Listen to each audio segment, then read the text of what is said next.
Hey everybody, it is 7 o'clock and welcome to Straight Up Talk Boston. With Joey Canzano, Johnny Peasy, and me, Billy Pizzullo, have we got a show for you tonight? Yes, we do. We got none other than Joe Lake. Let's say hello to Joe right now. Well, I'm ready to go home. You are? After that, since we started, I mean, we came off with a bang here, boy. That was unbelievable. Billy was. We have some. Billy has some back stuff recordings of that little episode. Oh, I did. It wasn't live. I sneaked it. I have a whole other half-hour podcast. That was good. You guys were like ready to kill. I'm tired. I'm ready for bed right now. And anyway, hi Joe Lake. How you been? Joe, how are you? Everything Joey? good? Good, very good. And we happy to have you here tonight. Now I had a little espresso tonight, Johnny. So. Start off right away when I start. All right. I just want to just mention a few things before we get into it with Mr. Joe Lake. First of all, the Celtics lost, and I'm not saying I couldn't be happier because I've been a Celtics fan all my life. But I tell you, this three-pointer has ruined basketball. It's ruined the Celtics. Even one of the coaches, Stephen Kerr, said they got to get rid of the three-pointer because it's now schoolyard basketball. And that's all it is. And people are spending, on an average, $150 to $200 a ticket to go see schoolyard basketball, paying $8 for a bottle of water, $18 for a 6-ounce beer, and this is what they're getting. It's a terrible product, and it's going to be bad. But now, the Bruins... Joe, did you want to say something? I always want to say something. Oh, yeah, of course. Whenever you start rambling, I always want to say something. Come on, get. No, because you say this every week. You open up with the socks. Well, I just want to say that the Celtics... And you keep going and spending money. I do not buy tickets. Every time I see a mug is at the Celtics game. Because people give me tickets. Oh, okay. Because you know why? Why? I'm a celebrity. Imagine the nerve he said. He asked Billy. He had the nerve to ask me, "Do I want to say something?" Yeah. Me. All right. Of all things. Of all things. Now the Bruins, they got eliminated pretty quick, and I blame ownership. They don't want to spend money. They don't want to get good players. So this is what you get. Now the Red Sox, they suck. They suck. Another one, ownership. John Henry, sell the team. It's just a horrible players that they put together. They're not playing good baseball. Joe, I see you looking at me. I see Joe Lake looking at me over here. Is he gonna belt me? I don't know. I'm a little nervous here. I'm waiting for you to come up for air for a minute. Every week we go through this. We actually light a cigarette until he finishes. Johnny, this is the city of champions, right? We've been winning a lot all the sports, right? I mean, I think the Robert and the Kraft family, they've showed what winning can get you as far as the value of your franchise. So what is the negativity of not getting key players? I think in the Bruins case, they just hung on to some of their players for a little bit too long. That they're definitely guilty of. The Celtics, you're absolutely right. The three-point game has ruined it, but that's coming from a guy, Steve Kerr, who was a three-point shooter. So it's part of the excitement of a game when they're on. People are cheering like crazy when those threes are going in. They had Game 7. They had a terrible night of shooting. I mean, well, Joe, but can you agree with this? They now bring the ball in. They put it in. One guy dribbles down. They pass it in to pass it back out to shoot a three-pointer.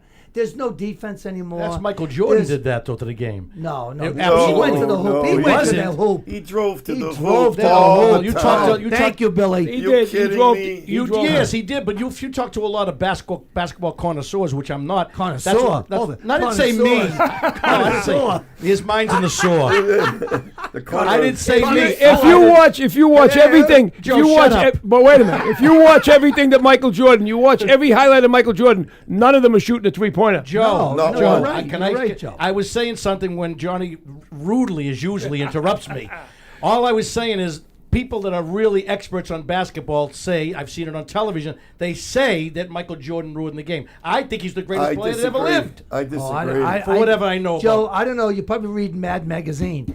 But I have never heard anybody say that Michael Jordan ruined the game. I'm telling you what the three-pointers, all I'm that's saying all I'm saying right now about the three-pointers, I don't know. It's just taken too much away from the game. It's become a schoolyard game. They bring the ball, and these guys, all they want to do is shoot the three-pointer, and they get a lot of points, and they get a lot of money. It's an individualist game. It's not a team game Well, anymore. people could say the same thing about you. You go up and tell a few jokes and make a fortune. Let's talk about our guests. Forget about those jerks. We got a real athlete here Well, tonight. I just wanted to make a point with a couple of things over here. And I'd like the way Joe chimed in, because you know why? Well, he has knowledge about sports. Well, I don't. Something that you don't have. That's not true. Don't play pickleball, will you, Joe? Oh, please. You play with your pickle every day. Listen. Oh, cornhole. Oh, let's go to Joey's yard and play cornhole. And then we'll go by Billy's house and throw some axes. And we'll have you stand in front of the target. Oh, listen, both my Ferraris in the shop. I hate that. Joe, let's talk about our guest here, because I'm proud to have Joe. I'm proud to call him a friend. Joe Lake, 35 years, worked with Dana Rosenblatt. I'm reading this right here. Mickey Ward, Willie Gibbs, Edwin Currat, Joe Rogan, Sam Solomon. I don't even know some of these names, Joe. And there's many more. And did you start off boxing, or did you always like to train? Well, I started off boxing younger, then had a hand injury, and then I went into training fighters. And actually, I got into training fighters by accident. I happened to be at the, it was Nautilus Plus back in the day. I remember. You remember well, Joe. Sure. A friend of mine, Rich Angelo, God rest his soul, has passed away. He came to me and said, I got this kid that wants to be a fighter. He was only 16 years old. And I said, well, you want to be a kickboxer? So I said, well, we'll take a look at him. We were training together. A bunch of us were training together. A couple of Muay Thai guys, names out of the past, like Greg Babalak, who fought for the world championship in Muay Thai, was also a Revere guy who happened to be, he lives in Australia now. But so, kind of by accident, he asked me to go to a tournament in Rhode Island and watch the kid fight. And he was only 16, and I'm saying, like, to Rich, well, I'm looking at all these guys. They're grown men. This guy's 24, 25. I said, this kid's only a teenager. He goes, don't worry about it. You got to watch him. You'll see. Well, long story short, he ended up winning the tournament. And we wanted to go pro as a kickboxer. That was his goal. There was a famous kickboxer back in the day named Jean-Yves Thériault from Montreal. He wanted to be like him, so he wanted to do this. He really had this thing to be a kickboxing world champion. Just fizzled out. We made a couple of pro fights, and then the last minute the promoters called and the fight got canceled, this, that, and everything. So I said, the kid's training hard. Maybe we'll go into boxing. So I had a few friends in boxing. Johnny Boss, who's been a matchmaker for 100 years. He had a guy out in Baltimore, Maryland, because I went to Al Valenti at the time, and I said, I got this kid. He goes, well, how many amateur fights? He had Johnny Ruiz at the time. He had Peter McNeely at the time. He goes, how many amateur fights the kid have? I said, he has no amateur fights. He goes, he wasn't interested. I said, okay. So we went down, took the train down to Maryland. We have a couple fights. He gets a couple wins. Terrible, taking a train from South Station all the way to Baltimore and back. It was just a hard way to make $400. Let's put it that way. But this kid, it was his dream. He really wanted to do it. So, we took the ride together. And we got back. All of a sudden, there was this big article in this magazine. It was a Jewish magazine. And he was on the front page of it. I didn't know it was coming out or anything. But my boss, who at the time I was working down the docks, Leon Weinstein, he says, hey, you working with this kid? I said, yeah. He goes, oh, Jesus, just let me know. Anything I can help you out with, anything I can do. I said, well, he said, I'd like to meet him. So I brought Dana over. He decided he was going to take us to a fight. We were going to go to a Julio Cesar Chavez fight in Las Vegas. So we all went out there. They sat down. Leon really liked Dana, and they built up a friendship. And Leon said, whatever it takes, to move him along. So he gave him a week's pay. He got him a car and training. We went out to train different locations. We went up to the Catskills. We went out to California. And he was doing the right thing. He always did the right thing, Leon. So that's Dana Rosenblatt. Dana Rosenblatt, and a lot of people said you're crazy. You got no amateur fights. He can't. He's not going to go anywhere. And, so then all of a sudden he started getting a little notoriety, and then Al Valenti started calling me back. Now he wanted him on the fight, because now he knew he had a guy that was a ticket selling machine in Leon Weinstein. He used to sell 2,000-3,000 tickets. So, we actually opened up the Boston Garden again. The Boston Garden was closed for boxing for many years. When we fought Frankie Savannah for the WBC Continental Americas title on ESPN, that was the first time there'd been a boxing match there for a long time. And then we ended up having the Howard Davis fight there. Mickey Ward fought Louis Vita there. Did you work with Mickey Ward? I did work with Mickey. Dickie was otherwise unavailable at the time, and called me and see if I could bring Mickey back, and we did. And The rest is history with Mickey. I'm so the greatest, just really a tremendous kid. Did Dana become world champ? He did. He was the IBO world champion and the WBU world champion, middleweight and super middleweight. Now, did you also train Richie? Richie was here a couple of I times. also trained Richie LaMontagne toward the I call it the meat of his career. I took over when I made his fight with Art Bayless on a Top Rank in ESPN Top Rank show with Bob Arum. Tremendous athlete, good puncher. A lot of people know he was a really good fighter. I mean, he was really good fighter. I mean, he was Johnny Ruiz's nemesis, who became the heavyweight champion of the world. Johnny Ruiz's nemesis, who became the heavyweight champion of the world in the New England Golden Gloves for years. They always fought in the finals together. Richie never got the nod, but I mean, Johnny was that. Johnny was a cruiserweight. No, he was. They were both light heavies at the time, Right. and Johnny heavies at the time, Right. and Johnny just moved up to heavyweight. Did Richie ever decide to go up to the heavyweight? No, he always stayed. He always stayed basically where he was. I mean, he fought some tough guys. He fought Kenny Keane. He fought Vasily Girov, who they called him the Russian Tiger. He was the Olympic gold medal winner. He was the first guy to ever go to distance with Girov too. And Girov ended up losing his title. He ended up winning the world title, then lost his title to 1-1. Because I was at the show. Then lost his title to 1-1. Because I was at the show. I was at the fight in 1997 at Roxy when he broke his wrist. Broke his hand. Yeah, that was against Glenwood, the real Beast Brown. Yeah, correct. I was there. That was his comeback fight after losing to Pazienza. And a lot of people thought Dana was all done because a lot of people didn't realize he fought Glenwood Brown and broke his hand, and he was out for 15 months. And it took us 3.5 years to get that rematch with Vinny, which we avenged. We avenged at Foxwoods Casino. And Did he beat Vinny? He did beat Vinny in the rematch. Vinny was a tough kid. Vinny just went into the Hall of Fame. Yeah. So you did start off as a boxer yourself, and then you just transitioned to as a young kid. a trainer. Yeah. Because you are a connoisseur, Joe. I've had many conversations with you back in the day. What are you looking at, Johnny? I mentioned connoisseur. you see what I'm gonna do? Twice. Wow. Johnny. Twice in one night. Twice in one night. What are you reading the dictionary, Joe? Did you notice, Joe? Johnny was Googling what's connoisseur mean. He was trying Well, he wants to get into the to find conversation. out which streets it was. The connoisseur. Johnny, say something. Something. Joe, did you know Vinny Curto?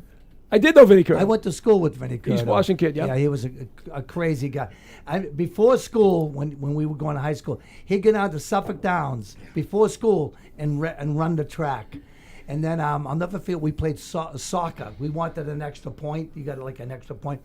And this is how he'd play soccer. He'd run like this, and he'd go, boom, and knock a guy out. He'd go, boom. Like that. Didn't Stallone take him under his wing, Sylvester Stallone? And He did some more. He was actually in Miami Vice a couple times. I thought Sinatra did. Sinatra loved him. Yeah. I got a video when Sinatra was playing Vegas, and Curto was behind backstage with him and taking pictures, and you could see the affection Sinatra had for Vinny, and he loved boxing. I was just going to say he liked boxing. But Stallone did something with Curto, and I don't recall what it was, but I think they were involved with each other at one point. I don't know if you might know more, Joe. Well, he did get signed to fight Hagler twice, and what happened to that? Pulled out of both of those fights. They were both last minute two deals. They were like waiting for him at the weigh-in. Do you have any idea why he pulled out, Joe? Because I remember those stories. He was a really good boxer. Vinny wasn't known as a puncher at all. He was kind of feather-fisted a little bit. If I add that division to fight Marvin. Look, no one wanted to fight Marvin. I mean, Marvin had to go to Philadelphia to get fights because nobody would fight him. He was like too good for his own good. Well, you look at Hagler's career. And Hagler lost to Willie the Worm Monroe and Bobby Boogaloo Watts, two Philadelphia guys who were slick, real good, stylish guys.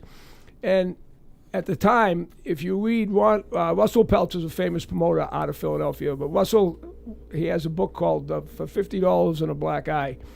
He talks about they wanted to give Hagler to him, and he had Benny Briscoe at the time, and he goes, "What am I going to do with two bald black guys? I mean, one's a southpaw. I just can't do anything with him." Well, Benny, who was a great fighter, who fought Carlos Monzon twice, ended up being a garbage man in Philadelphia for years, probably in his late 70s now. I believe Benny's still alive. And, never won a world title, fought for it twice, and look what Hagler did in his career. So I guess Russell always says that was probably one of the biggest mistakes he ever made. He picked the wrong ball guy. What a shame, though. Hagler died because of the vaccine.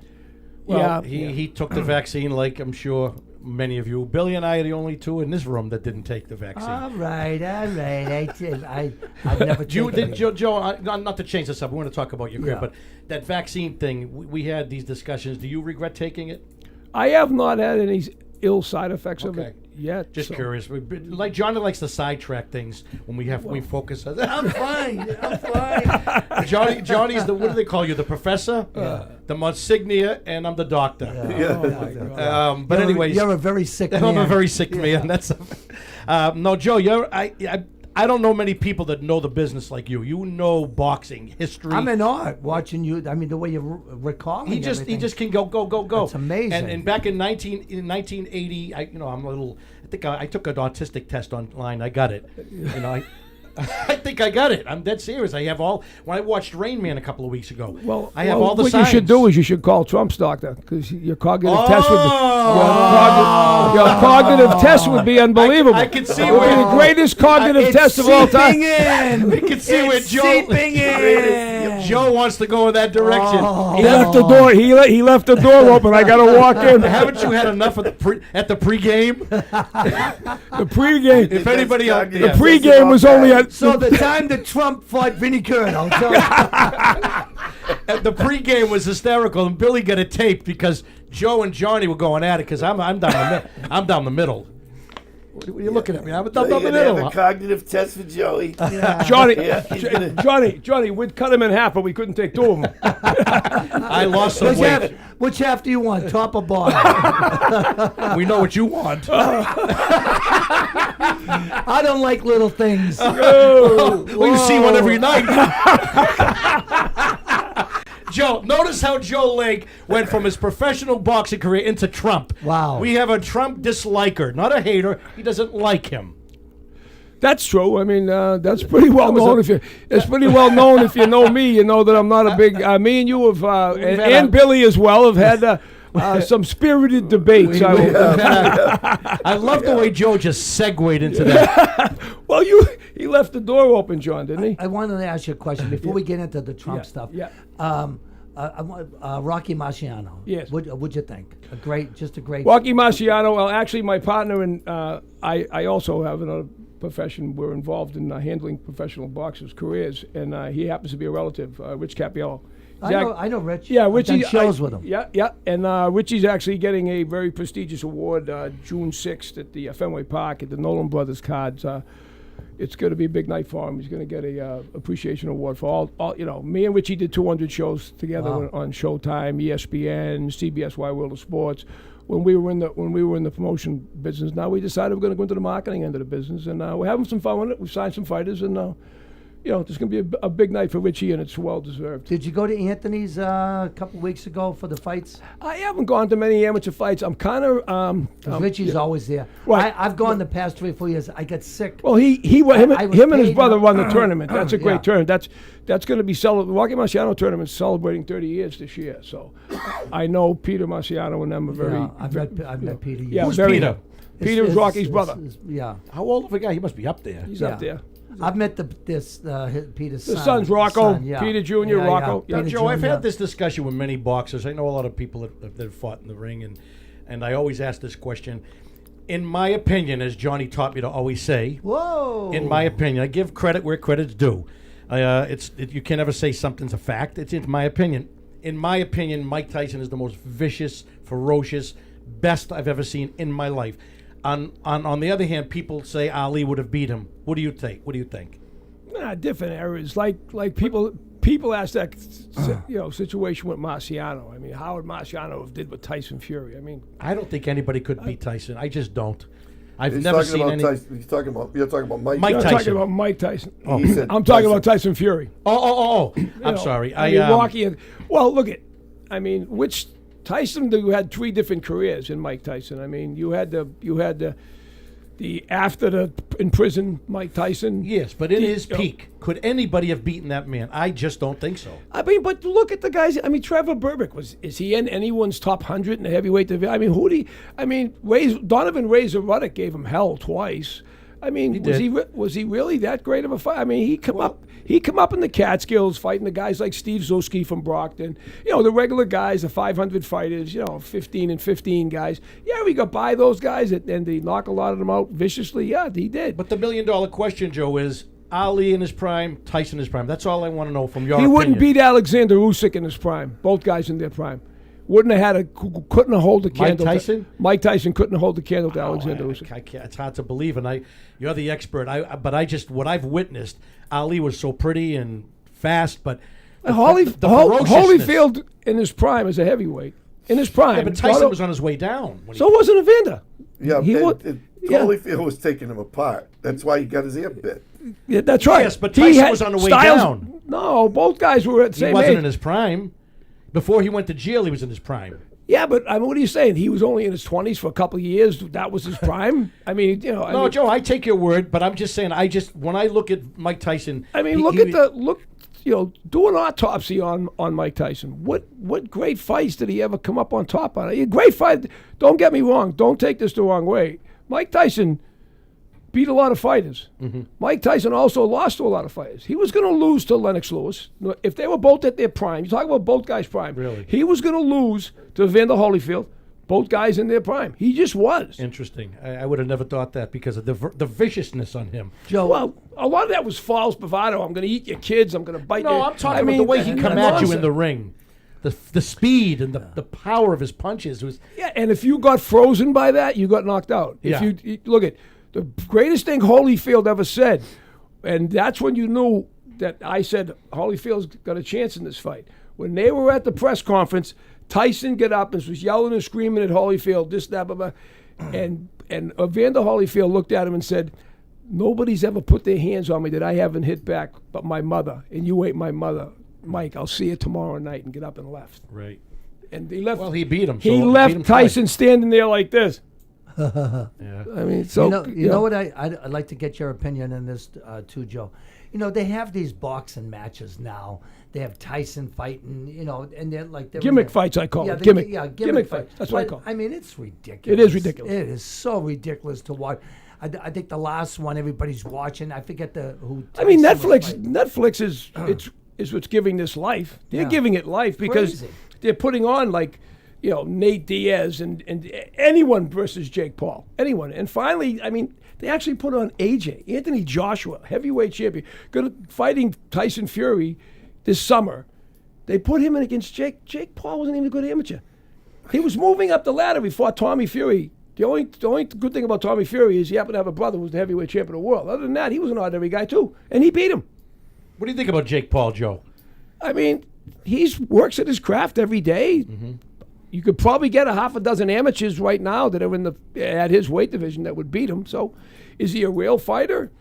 I mean, beat Nate Diaz, Tyrone Woodley. I mean, Who's the kid that broke his jaw just recently? Oh, AJ broke his jaw. But that he's a real heavyweight. Real heavyweight. Real deal. I mean, real deal. Did he ever belong in that fight? But again, the life is coming from these streaming networks, whether it's DAZN, whether it's Netflix. I mean, Netflix is paying ridiculous. I mean, they're saying they paid upwards of $150 million for Canelo Alvarez to fight Bud Crawford. How do they Terrence make Bud this Crawford. money up? I don't know how they make it back. That's what I mean. Look, I was a promoter for 15 years with Capiello Promotions. I don't know how they make it back. I always say, if it don't make dollars, it don't make sense. Right. How, this Turkey Al-Ashik come in, and he's throwing money around like it's confetti. I understand he's the minister of sport of the Kingdom of Saudi Arabia. They took over Live Golf. How'd that go for him? They're out of business, gone. They took all these guys, paid $600 million for guys like Jack Nicholson. I mean, all these old guys, whatever they are. I don't know, Phil Nicholson. All these guys, they're giving them money, $100 million, giving Tiger Woods a head. I mean, when they come in to take over sports, I get it. But you have to stop making it productive. But where's this money coming from? They don't get, but It's oil money. It's oil money. It's oil. That's right, Johnny. And you know what they're doing? You're right, Johnny. They have so much money, they could blow all this money. They want to doesn't put. matter. They want to put everybody out of business. That's the See, whole and thing. this is They the. could care less. They And could this kill is us, right? They and just throw that's it away. right. This is the conspiracy that I'm saying now. They want to. Dana White wants to bring that format of the UFC format to professional boxing. TKO is funded by the Saudis. Okay, so basically they're using Dana as the front man. Dana got a piece of the company. Smart on Dana. Yeah. Very smart on Dana. Yeah.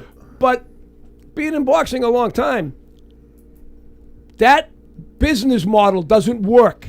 Right. Because they showed Terrence Crawford got $50 million to fight Canelo Alvarez. Canelo Alvarez got 130.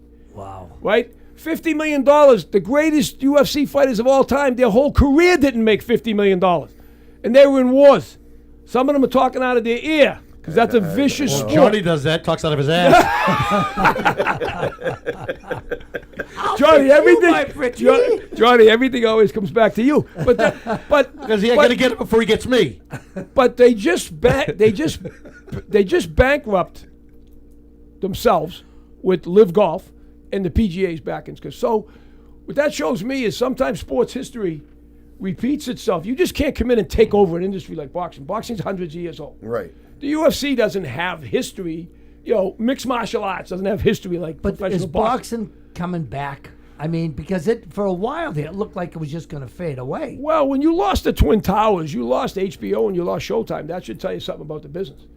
They would rather put a movie on than watch a 2-hour fight card. Johnny, did you ever see videos of Dana Rosenblatt and Joe Lake and Richie Angel in the corner? No. It's great. I've seen many videos on you on YouTube. You punch up Dana Rosenblatt. You see Joey in the corner with Rich Angelo, rest his soul. Yeah, I was. That's when I wore a younger man's clothes. That was a long time ago. No, but you were there, Joe, in the big. Billy Joe. Billy Joe. He was. Well, don't get him going. He'll start singing. But no, I mean, you look at boxing. Is it? That's a good question, Johnny. Is it on its way up or it's on its way down? I gotta believe it's on its way up. A lot of people say, "Oh, the MMA took over." It pushed boxing out of the way. I think it did. There's nothing like It's a different market. I think it's a agree, different Billy. market. I agree. Totally different. I love the market. boxing game. MMA doesn't. The thing is a lot of MAGA fans in the UFC. A lot of MAGA fans. Oh, that's why they're having it at the stop. White House. That's what it is. Joe is dying to talk politics. No. Yeah. Look, I love talking boxing, and but Johnny, in my opinion, I think boxing's in good shape. It's never been better, and you look at that by gyms, and you also look at that as this is my third year teaching boxing over at Harvard University. I'm the head boxing coach for a storied program to the extent that it's the oldest boxing club in the world. Wow. Not in the country, in the world. In the Older world. than Oxford's and And who are some of the members? Let our Oh, well, you listeners- got a couple. You can go on Wikipedia and see the who's who of everybody from but a couple of former captains of the Harvard boxing team. One you might have heard of, John F. Kennedy. And John F. Kennedy. Now, do you Theodore know Roosevelt. about that, ladies and gentlemen out there? John F. Kennedy was the captain of the boxing team. That's Harvard pretty University. wild. Yeah, and Theodore Roosevelt, the Rough Rider, also captain of the Harvard boxing team. Wow. And they have plaques. They have plaques in the Malkin Center, which is the athletic center at Harvard University. Joe, how did you get this job with the Harvard boxing? Well, a very good friend of mine, Mario Queta, called me. He was doing some private lessons. Mario is a big developer in Miami, and he also was the president of the Divinity School at Harvard. And he called me and said, you guys, I think you might even know, Joe. You remember Doug Yoffe? Doug Yoffe used to come around to Pacatino's gym a lot. Anyway, he was a boxing coach for a few years there. Before him was Tommy Rosen, Tommy Rosen's probably the most famous amateur fighter who ever come out of the East Coast, actually. He had 340 wins as an amateur. He was a featherweight. He was the Massachusetts boxing commissioner for years, and he was actually the Harvard coach for 35 years. They have a huge plaque in the center when you go up the stairs with his name on it for all he did for the students of the university.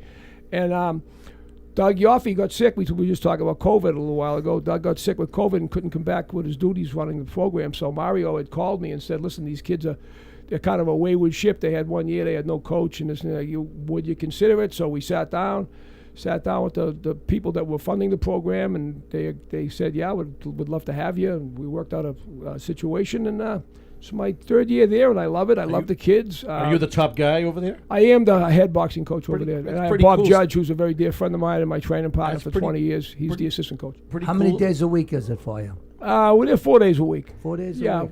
Joe, ask a question for you. Are there a lot of Trump fans over at Harvard? I don't think that they're not reaping out of the pores of Harvard. To be honest with you, I don't think So you have a lot. Johnny and I going there, we'd have a problem. Yeah, well, I'm converting you, Joe. You already. I mean, Joe. The truth be told, tell him you sent me. Tell him you sent me a text saying that I was right all along. I didn't. I'll show him the text right here. He blackmailed me. I mean, hey, because we were such good friends for a lot of years, you said, Joe, I finally got to agree with you. This Trump's an idiot. I mean, well, let's get something down. But before we go any further with that, I was never a lover of him as a person in the 80s, 90s. I never liked him. You said that. When he ran for president in the first term, Billy was a major fan. This nut with the truck. I'd like to show that picture on there. But yes, I did believe. No, he doesn't want you to show that picture. He had a lot of guts running around, but I did believe, and I believe his intentions were good in the first term. You still didn't like him. Now I've slid a little bit, and for other reasons. I'm not the only one. There's a lot of people have slid. Megyn Kelly, Tucker Carlson, Candace Owens. In his first term, he made promises and he kept those promises. COVID This time he made promises and.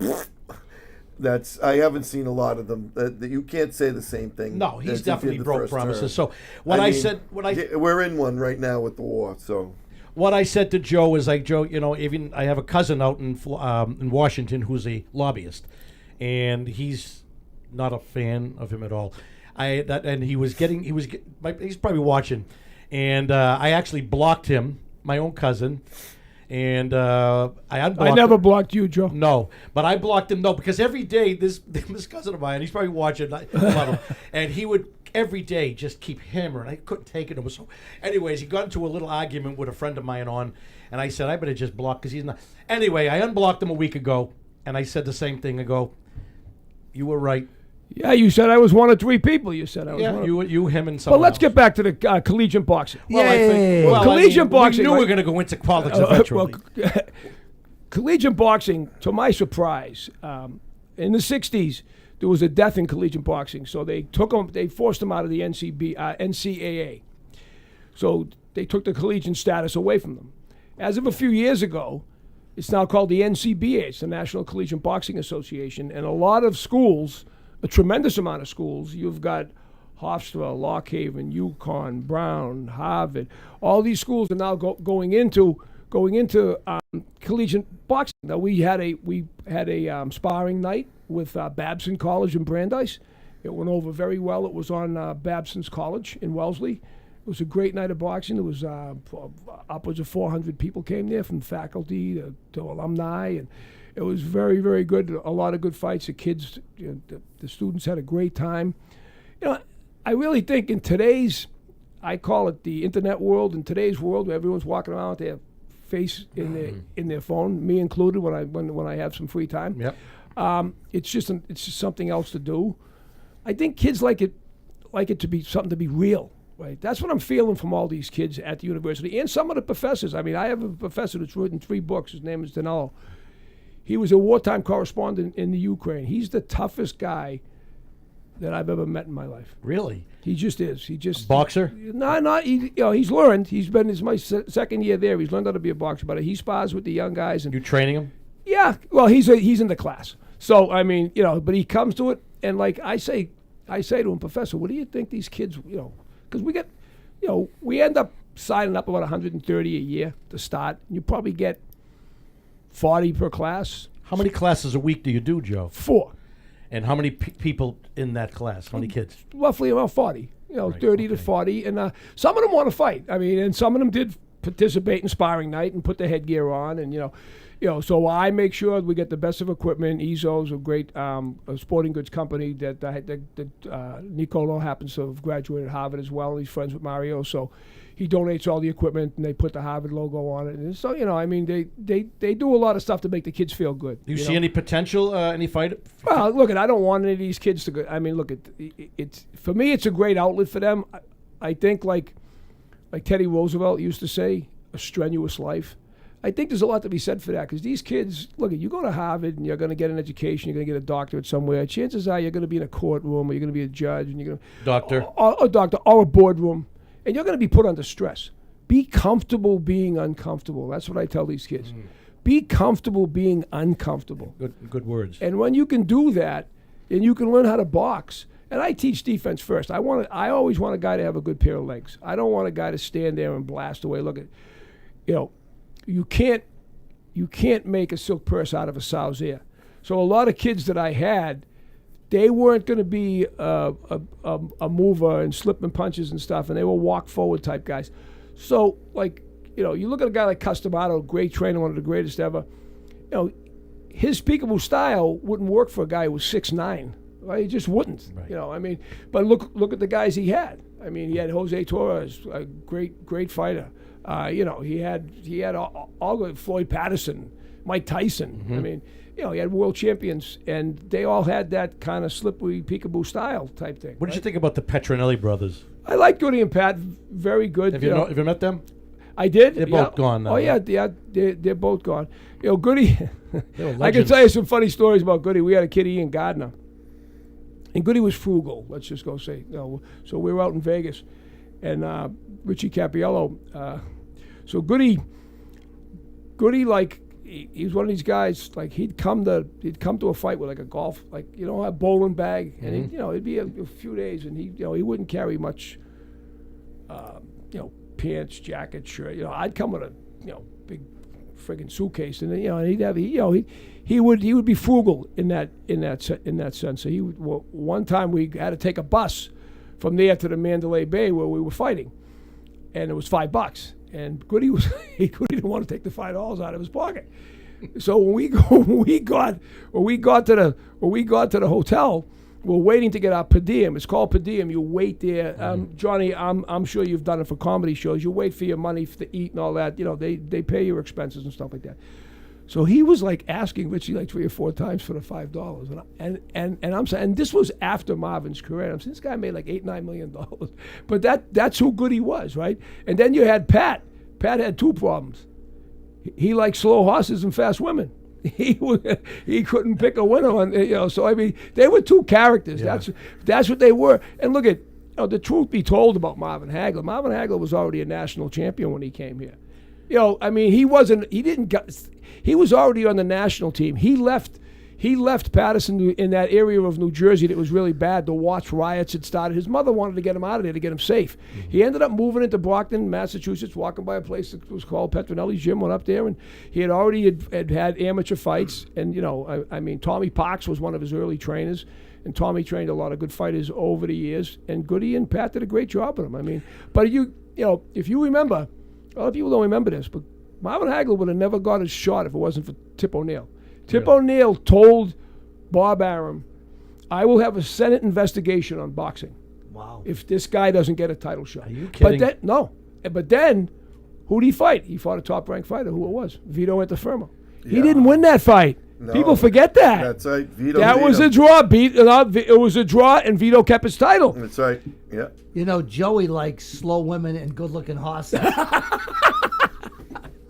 So he finally gets a title shot, doesn't win the title. Johnny's having a heart attack over there. He's killing himself. Wasn't that funny? I tell you, I break myself up. Johnny, here's Hagler with a big record, right? He loses, gets a draw to Antuofermo in a fight that was a good fight. A lot of people thought Hagler won the fight, okay, and that history repeated itself further down in the career of Marvin Hagler, unfortunately. But then what happens? Alan Minter goes and destroys Vito Antuofermo because he cuts him to ribbons. They stop it on cuts because Vito is always a notorious bleeder, right? Then he goes over to England and he said, I ain't letting it go to the scorecards. You remember he went there with he spray painted the Burger King crown. That's what he wore. That's what he wore when he went into the room. Really? Marvin. They were throwing beer bottles at him, and Goody, Petronelli, Steve Wainwright was his lawyer. They were all jumped over him to protect him after he had won the title. They were going crazy because Minter was their guy.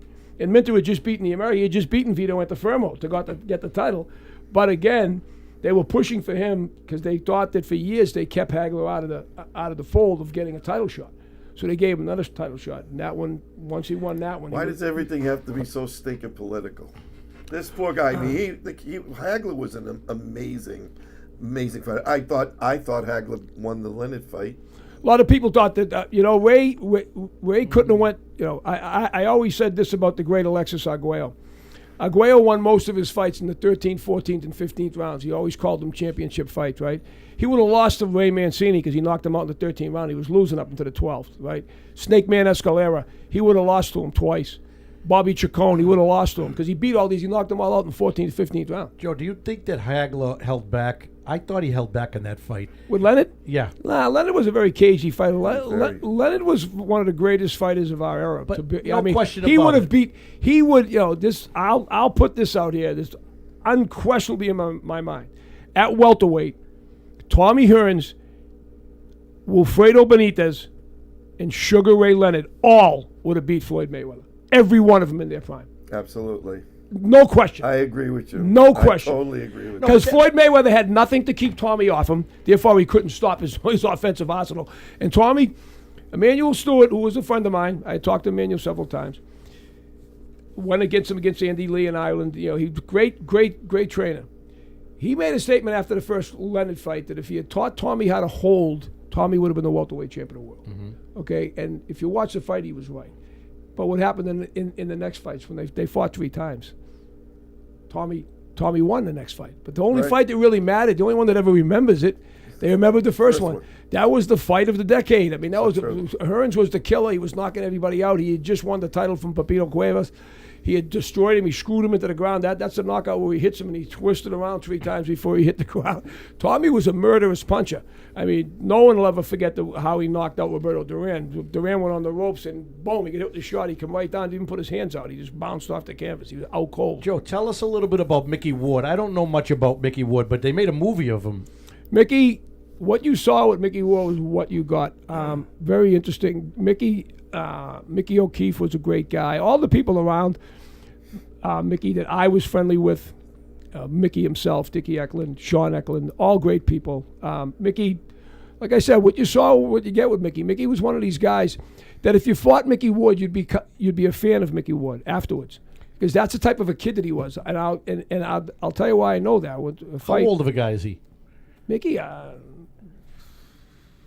Probably not fit. Well, Dana's 50, so he's right around 50, 51. So what made him so special to make a movie? Because I know nothing about the man, but what made them make a movie about him when there's so many other boxers? It was kind of his story, the whole story. It was of him. He's his first career. A kid that I actually trained later in his career, Edwin CURAT, was the guy who gave Mickey his first loss. He was a kid from Chelsea, Mass. Really? Kind of figured out the code to Mickey. Every time Mickey touched you here, he dug down with the left hook to the body, and every time that he did that to Edwin countered him with the right hand. It made it a long night. But that was experience for some of these. He was a Chelsea kid from Puerto Rico. Edwin was a really good fighter too. There was a lot of good fight. Look, I don't think New England gets their respect. We were talking about a guy, Vinny Curto, earlier, right, with Johnny. I don't think a lot of these kids, Joe Danucci, they were right on the cusp. Tony DeMarco won a world title. He beat Johnny Saxon in the 13th round at the Garden. It was a great fight. Lost to Carmen Basilio, but most guys lost to the Onion Farmer. Johnny Mastrangelo. Yeah. Right? Johnny Mastrangelo, good fighter. Yeah. Another good fighter. Sal Bartolo. Sal Bartolo, world champion, featherweight champion. And back when that meant something. Yeah. Back when you only had 8 divisions. Willie Pep, Willie Pep, that's the Will of the Wisp, Connecticut guy. Yeah, I mean, but then you had a dry spell, Johnny, for a while. 70s and 80s. You didn't really have. You had Vinny Curto. 80s going into then you had Marvin Hagler. They had actually Marvin's half brother Robbie Sims was #1 in the world. He beat Iran Barkley. I forgot about Robbie Sims. Yeah, and Robbie Sims beat Iran Barkley, who went on to become the middleweight champ by knocking Tommy Hearns out not once but twice. Wow. He was Tommy's kryptonite. He could take punishment and he'd throw over the top. Do you want to say something, Johnny? Yeah. What do you think the greatest boxing movie ever made? Somebody up there likes me. Paul Newman? Paul Newman. Yeah. And my second place is the Raging Bull. Oh, yeah. That's got to be my favorite.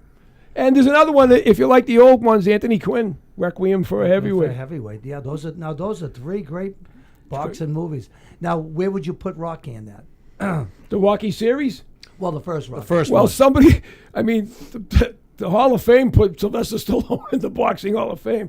That kind of, I mean, come on, give me a break. Well, yeah, but you have to understand what Rocky did. Without what he did for boxing, though. To answer that, yeah, I mean, at the end, he should have given Chuck Wepner the money because the story was basically about Chuck Wepner. Let's face really? it. Oh, he admits that. The Stallone. He's told the but story. he never paid. He never paid. No, him. he never paid him, but he admits it was about Chuck Wepner. The Fighting Bayonne Ali. Bleeder. The Bayonne Bleeder. That's what his nickname. Yeah, if you was. watch, there's a fight with Chuck Wepner against Muhammad Ali, Yeah, right? he steps over Ali. Yeah. Just like Dickie Eklund stepped over Sugar Ray Leonard. Now, did you know, Joe, that they've already made the movie and it's going to premiere, I think, in the fall. The making of Rocky, and it's Peter Farley, one of the Farley brothers. The making He's of the- Rocky Marciano? No, Rocky. The making The of, making movie of Rocky Rocky. One. Oh, Yeah. really? Yeah. Oh, And Sweeney's Yeah. in it. Yeah, Steve Sweeney's in it. Oh, really? Yeah, our buddy Steve Sweeney. And so that should be pretty interesting. Yeah, when's that coming out, John? I think in the fall. I think November. Looking forward to that. Is that going to be? I mean, in you the- know, I give Sylvester Stallone a lot of credit. They said there was a lot of he was on his ass. He was tits up. He had no money and he wouldn't sell it. They wanted to buy the script. That's a great story. Yeah, isn't that it? is a great story. He stuck. He was. 150,000. They went up to 250. They went to 250. 250 in 1974. And that was a lot of money. Oh That's yeah. probably over $1 million today. That was a lot of money, and I think they probably wanted some movie star to play. They him. were They Robert did. Redford. They talked about really? Ryan O'Neal. Yeah. Yeah, Yeah. No, that's the ones they were Well, looking. Ryan O'Neal had a little fighting experience. I think. He did. Yeah, he did. Yeah. But he was in that fight movie there. Stallone The said one with that the one with the champion with the Champ. It was called. Yeah, The champ. Ricky the champ. Schroeder. Yeah, Ricky Schroeder. Yeah, champ. that was Yeah, a sad but movie. you asked for the 3 best ones. I just gave them Yeah, to you. you know something. Yeah. You couldn't have. Because you couldn't have come Anthony up Quinn had that was a great. Yeah. What was his name in that movie? Johnny. I don't. Come on, remember. Johnny. I don't remember. Johnny did. Johnny. Mountain Rivera. Mountain. You got a great record. Oh, he's like an encyclopedia. Oh, my That was a God. great movie. If he only knew a little bit more about politics, we'd be all right. Anthony Quinn reminds me of Jackie Gateman, doesn't he? Yeah. a little bigger bit. version. know Jackie. Yeah, I do know Jackie. A bigger Jackie version of He looks Jackie. just like Anthony Now, Quinn. here's He does. another- He does. here's- Dana Rosenblatt happens to be Jackie Gateman's son's partner in a couple of bars they own in Boston. Yeah. Here's another question for you, Joe. Cheating in boxing. I mean, what type of cheating is there? Has there been cheating in the past in boxing? Did it do anything to the reputation of boxing? Chuck Wepner stepped on Ali's foot. Let's face it. In every sport, there's cheating. Well, Jake LaMotta, during the Keyfire commission, had stated that he had fixed a fight. He had fixed a fight with Ricky Fox because Frankie Cabo told him that he'd get him a title shot, but you have to go in the tank for this one, and he did. He admitted that. and So it's easy to fix boxing, isn't it? it becomes more difficult when you're at this high level of fighting because what do you give a guy to, if you lose, you're going to the bottom of the heap. If I made $100 million, I know next fight I might make $150 million, but if I lose, I ain't making 50. What's your incentive? Except by common pressure. Are there still fixing going Now, on? what about the mafia? The mafia was really involved in Blinky boxing. Palermo and Frankie Cabo and Blinky Palermo were members of the Genovese crime family. Right. One of them Cabo was a murderer, and Blinky Palermo was he was a captain in the Genovese. Yeah, they ran boxing. You didn't get a fight in the 50s and 60s. I mean, they almost killed that great trainer Ray Arcel. They hit him over there with a window sash, here in the Garden, actually coming out of the Boston Garden because they were trying to bring TV to boxing, and they thought TV was going to hurt boxing because it was going to take away the live gate. Right. And they made the money at the venues. They were venue promoters, these guys. The right. wise guys got a piece of all that. So when it goes on TV, they can't go tell CBS, hey, we're shaking you down now.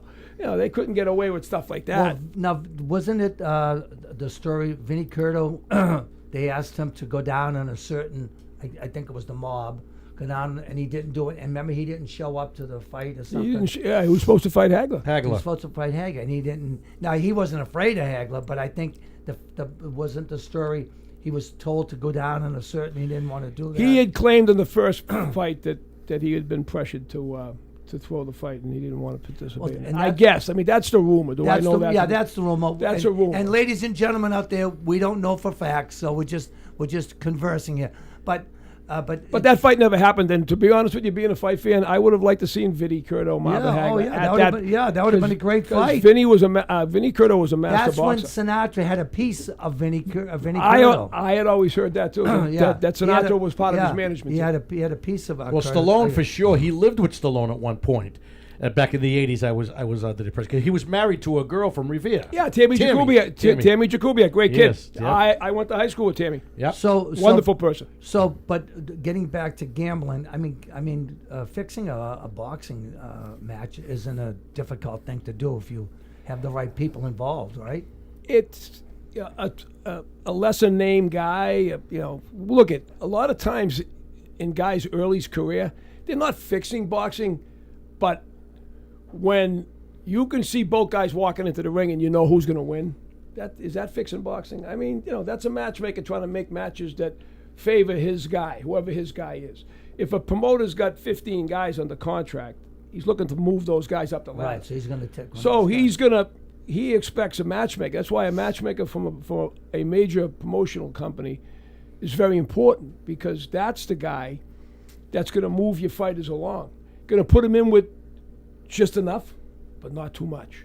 Just enough, but not too much. Right. And if you're willing to push a guy and learn and get there, but what a lot of guys have done and have been guilty of doing in New England is getting guys padded records with all stiffs, as I like to call them, and then throwing them in the deep end and getting them assassinated in 3 or 4 rounds. And then, a lot of guys don't get beyond that. And what about injuries in boxing? That's you got to really know what you're doing to stay out of harm's way, I guess, right? Look, if you're in an 8 or 9 week training camp, no fighter goes in 100%. There's elbows, hand, a little sore. Maybe your jaw's a little sore. You got hit the last day of sparring. Your nose a little swollen, a little bruised, maybe a little weak. Your hand, you got it nice every night because it's swelling up every night. You never go into a fight 100%, especially if you're a guy with 25, 30 fights. It's just a good trainer knows how to massage those injuries. You know what I mean, John? Yeah, Just get you to the fight night, and especially cuts and stuff like they that. put Vaseline all over the face, right? Years ago, they used to it was called thrombin, and it was Moncel solution. They use thrombin now. Moncel solution was something that actually had metal in it. Really? It would coagulate the blood. So a guy like Ray Robinson, who was a handsome guy who didn't want. So if you looked at a guy like Tony DeMarco, God rest his soul, he passed away. But Tony, if you looked at some of his scars, you'd see them. They would all be black. That's because all the metal particles rusted in there. Wow. So Robinson would go back to the hospital, have them reopen them up again, and have it all cleaned out and stitched up the right way. Jesus. So a lot of those old time fighters you see, like Johnny Pretzi, all those guys. When I was a kid, you'd see walking around. You'd see they all had these black scars, and that's because they had the Moncel solution. Now they use something called thrombin 1000 and Moncel solution. So some people mix it in with a little bit of Vaseline. Looks like a white paste, and one of them's powder. And it's perfectly legal to put on a face. That's all you can put on onto a cut. Oh, I used to use you can't go in the right into the rink with it on. Before. Well, a cut man will either put Vaseline in, or I used to use A&D ointment because I thought it had a better texture to it. Like Vaseline petroleum jelly is, when you put it on, it just like melts off. If you put the A&D ointment in the refrigerator, an old fight sage showed me this. Al Gavin, the great Al Gavin, the best cut man that ever lived, showed me how to do that. And once you put that on, even though the guy sweat, it still kept a coat on there, so it was good. Right. And if you did get cut, then Al was there to squeeze. All it is pressure. You put that thrombin 1000 at the end of a Q-tip, like the big Q-tips. You stick it in the cut, and you press it in there, and then right beforehand, you've got some of that thrombin mixed in with some of the A&D ointment, and you just swipe it across the cut, and you send them out. That's all you can really do. I mean, you can't do much more than that. It's like a science. Yeah, it is. It is. Yeah. But there was a lot of cut men, but there was some great cut men. A lot of great cut men in boxing. Joe, you've been around some heavy hitters and big names. What do you think? Tell us a little bit about Joe Rogan, the biggest name in the world right now. Oh, Joe. Yeah, Joe's a friend. I talked to Joe. We go back and forth on the text. He's going to be coming to Revere. Next time he comes to Revere, he's kind of surprised that I'm still at the same gym that we trained at all those years ago. But it's Joe's a great guy. Joe was I trained Joe for a while. He was a very, very tough guy. Very tough guy. For people that say, "Oh, Joe wasn't a real fighter," that's going back to the late '80s. Late '80s, yeah. I remember when I seen a picture of him when he was younger. See, I didn't know, but I seen it back. Oh, I remember Joe with that guy. Yeah, He's a little guy. Yeah, yeah. Well, yeah. You met him, Johnny. He's a little guy, right? Yeah, But a tough kid. Yes, very tough kid. And a great guy, you know. You keep in touch with him regularly? Yeah, I do. Yeah. I've talked to him for a little while, but he says when he comes back up to Boston, he's going to give me a shout. And, you know, he's a black belt in jiu-jitsu, and I'm a black belt in jiu-jitsu. So. Johnny just performed at his club in Arizona. Arizona? No, Austin, Texas. Oh, okay. Well, he's living in Austin. Austin. Yeah, that's where he lives now. But I tell you a great story, Joe. So when he first was kind of starting in comedy, so he was doing a guest spot at Giggles, you know, and everybody knew his reputation as a third-degree black belt. At that he was time. 6-time national champion in Taekwondo. Six So, time? anyways, so he gets up. Now the only thing, you know, the crowd's a little bit older at Giggles, and he was filthy, you know, and funny and filthy, and he was just too dirty for the room. And I could remember Mike and I talking, you know, I'm the one that's got to tell him he can't, you know, he's too dirty for the room. But the amazing part about it, so Mike Clark says to me, he goes, Joe, look I think you're really funny, but you're a little bit too dirty for this room. And Joe goes, no, don't worry, I'm moving out to L.A. in a couple of weeks anyway, so, you know, no big deal. And he goes out to L.A., and he gets news radio. You know? Well, before that, there was a series that lasted 1 year. It was called Hardball. He was on Hardball first. Oh, was he? Yeah, because first he moved up to White Plains, and then he went out to California. And then he got the news radio gig while he was doing the Fear Factor gig, and you know, that's when he started to pop off. Have you kept in touch with him, Joe, all these years? Yeah. Since he mentioned your name a couple of times on the podcast. Yeah. He absolutely mentioned you. Joe's a good friend. We trained a lot. We trained a lot together. Nautilus Plus, 1980s. Nautilus Plus. Now, you used to teach me a little bit about the hit in the back. I used to do a lot of the hit in the back just for a workout, you know. Great workout. And I remember coming across. I hurt pulled my shoulder. Because no wonder why you're coming like I was hitting it like Johnny. Johnny, everything revolves back to you. Oh, you didn't see the joke he just hit me with a little while ago? And he was having a heart attack. I got a comment about that joke. What'd you say? What did it say? It just said, that was great. Laughed my ass off. Who was it? Anybody I know? Paul Rizzo. Oh, freak him. Thanks, Paul. Paul, did you hear that? Paul. Did you hear that? Tell your brother Danny. You know why Paul turned on me? Because I've been criticizing. I criticized Trump a couple of times, and that's why. You see a couple of posts, right, Joe? Yes. We have to finish off with Trump. We have to. Okay. Because we got to beat up Johnny tonight before we leave. He got his friggin' licks in me earlier. Well, I don't know, Johnny. You know, right now, Johnny really has no ammunition. You know. And, He's out of bullets. I mean, you know, you got the fleet out there with the blockade out there in the Iranian Straits of Hormuz. Yeah. But I'm going to be doing a cruise ship on that. On the Strait of Hormuz? That's good. No, don't go by there. You should go by Venezuela. Fishing boat. Are you doing a cruise, Johnny? No. Oh. All right. Well, a lot of comedians do. Joe, I got a bridge. You want to buy it? Johnny, what do they do with the 800 vessels that are sitting in the Straits of Hormuz right now? What does Trump do about it? What is he doing with it? No. What did he do about it? They're obviously not moving. They're ready. They're going to be attacking very soon. No. Wait. You're talking about the oil vessel? Yeah, the vessel. Well, not just vessel. You know, not just oil. You have fertilizer on those boats. There's a lot of cargo out there. It's sitting out there right now because of one reason. They don't want to move them because they don't want to get fired upon, and they have insurance, and the insurance carriers and the carriers that own those ships are saying don't move them. So what do we do, John? Gas is $4.40. Go ahead, Professor. Let's see. What do we do? Well, I don't understand why gas is $4.40 because we don't need anybody's oil. That's what I've been hearing. We got plenty of oil. We got a lot of oil. A lot. We got a lot. Well, I got to ask you another question, Johnny. This goes to Johnny. If we won the war, like he said we did, that we've destroyed their military, Air Force, Navy, then why He's trying to bankrupt the country, and right now they're not paying any of the. What country? Our country? No, he's doing a hell of a job over here. Comedian. He's doing a hell of a job over here. He sure is. All right. I don't understand I just don't understand this whole thing with the gas, with the oil prices. It's absolutely ridiculous. There's no reason for it to be this way. We're supposed to be like number one with all of that. The last war we were in with Iran, he said they made the mistake. They didn't take the oil. All right? They didn't. What's he doing? Why don't he take the oil? Then we have it, and that's it. End it. End the war. There's a lot of and unanswered take the questions. oil. We're making a lot of money with the Venezuela oil. The Venezuela. Valenzuela. Well, hold on. Venezuela. If we're making all this money, how come our deficits keeps going in north and not south? Well, today he said we're going to be getting $18 trillion. From Okay, what? that's What happened to the Tariffs. What happened to the Tariffs. Doge money? What happened to the Doge money, Johnny? That was what they get. $2,000 Don't check. ask me all these questions. I don't know. He's getting barraged. yeah. Jeez. But I don't understand. Venezuela, the Venezuela oil is so dirty that we have, in order to use it, we have to refine it like crazy. That's right, Bill. Ours is thinner. It's easier to refine. Sweet. Same thing with the Middle East. It's sweeter oil, right? It's WTI, clean. West Texas. Yeah. Right. WTI is the best way.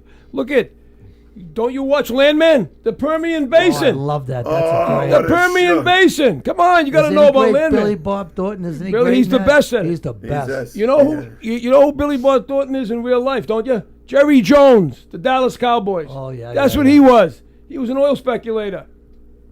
He was broke. Wow. Yeah.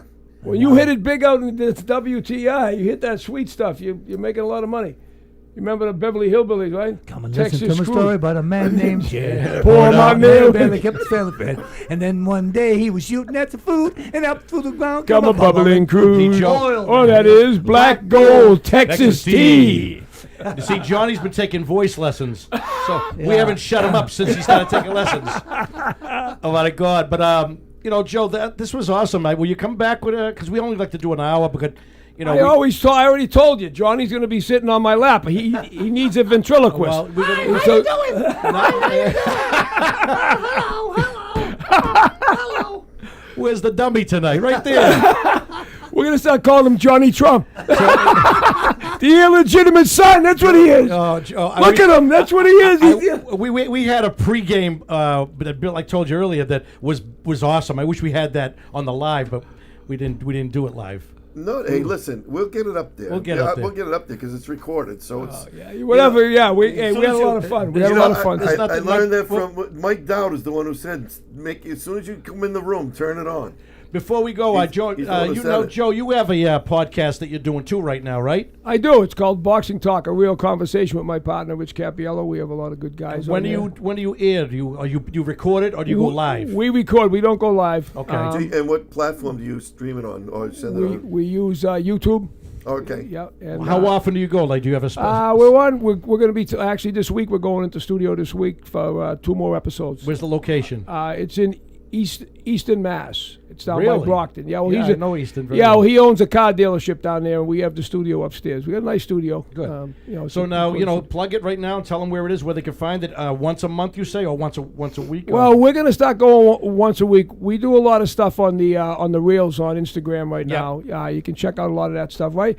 To be honest with you, right now I've been busy finishing up with the Harvard's Scholastic year with them, and we had that fight night with Babson that ended up in Brandeis. It was a great night, and so I was in we were at the university a lot. We were training a lot, and and plus my regular job working for the city. It's a lot. But, Content is very important, Joe. I never realized that the more content you put out there is how you get more subscribers. I was at a fight the other night. A great Nolan Brothers had a great fight over at the American Beer Garden over there in Medford, and Great American Beer Hall it's called, I believe. And Chris Mannix was there. He's one of the color guys for the Zone. He also writes for the Sports Illustrated.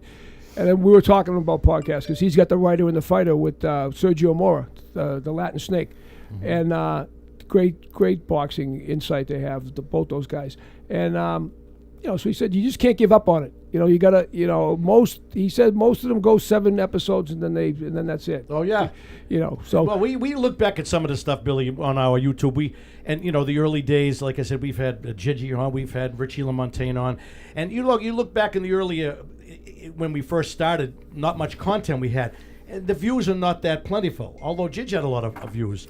over time. We had actually Amy O'Hara, the former cop. Yeah. She's doing some great stuff We on had her on. Yeah. She got a lot of views, believe it or not. Yeah, she does good. Yeah. She's a comedian now too, John. She's gonna be. I've helped her out. Yeah, quite a bit, she's coming into your business, John. Yeah. She does the Revere Girl. Do you see the thing on Instagram? She does the Revere Girl. Yeah. She's a good kid. It's pretty good. She was funny. She was funny on the show, and she got probably, I think, one of the most views videos we had, Billy, on there. On YouTube. Live that night on YouTube, we had 500 views. That night. That's great. What are you up Live. to? It's probably in the thousands now, no? I have to look. Yeah. I'm not sure. But anyways, so we're getting some legs, but we've been doing it 7 months, and we're getting better and better.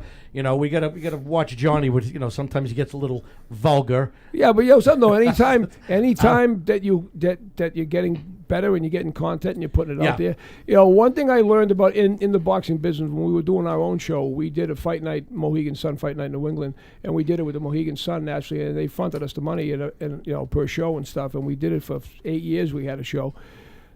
I found out a lot of mistakes that we made, that we didn't give the content enough credit. We didn't realize what it was worth. Right. We kind of gave it away for free. But Joe, sometimes you watch. I mean, sometimes I watch and I'm watching myself because everybody likes to critique. It's like Johnny, you're on stage, right? You don't like watching videos if you're on stage, right? I've never watched a video. Yeah, that's amazing. Really, huh, John? I've got 1,000. That's amazing. How come you don't like to watch? I just don't like to watch myself. I don't like to hear myself sing, but I have to pick and choose something that I might want to put up or take down. I don't watch fights. People always say to me, "Hey, you worked that fight the other night. Did you watch it?" No, I was there. Why do I have to watch it again? Johnny, you don't watch any of these episode. No, I've never watched any of them. The whole thing, really. I watch it every night because I want to say there's been. Because you got no life.